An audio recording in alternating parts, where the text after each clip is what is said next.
Hello there, my name is Caroline Garvin. I'm a Superintending Veterinary Inspector in the Department of Agriculture, Food and the Marine, and I work in the antimicrobial resistance section. I'm here today to tell you about the regulatory changes, the changes in the legislation that relate specifically to dry cow therapy. It is very important that you're aware of these new changes because this legislation has come into play since January this year, and it is specifically to protect human health.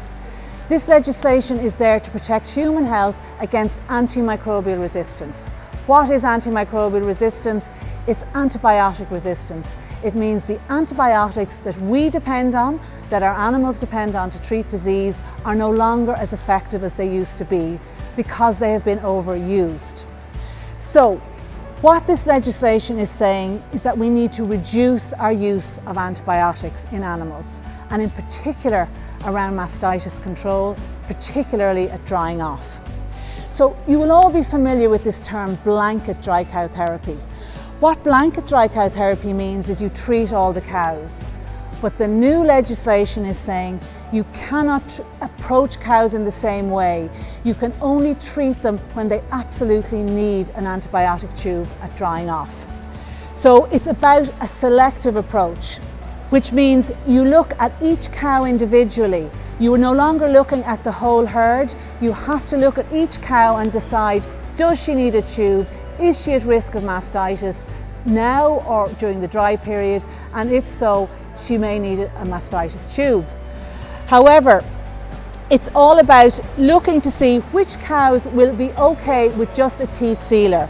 So what the legislation is saying is that vets can only prescribe where there is a need for an antibiotic treatment. Vets now have to justify their prescribing. So we're moving away from this routine use. We are looking at individual cows to see, do they need antibiotics? And the cows that are safe, that don't need antibiotics going into the dry period, will just get a teat sealer. So the message is only using as little as possible of dry cow tubes as we go forward to protect antibiotics in human health so that they will work in us going into the future. So looking at dry cow therapy this year, you have to change your approach. So what you need now is you need individual cow information.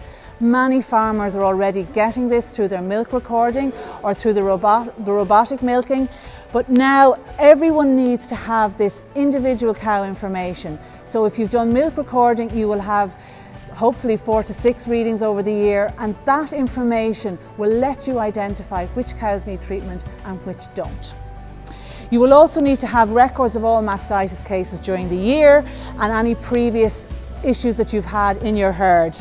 And the key thing really about choosing which cows only need a teat sealer is having the data on their SCC, be it through milk recording, or in some cases if you don't have the milk recording, you will have to do the CMT or the paddle test when you are drying off, or else you can take a milk sample, a composite sample, and send that off for antibiotic culture and susceptibility to see if you have mastitis present.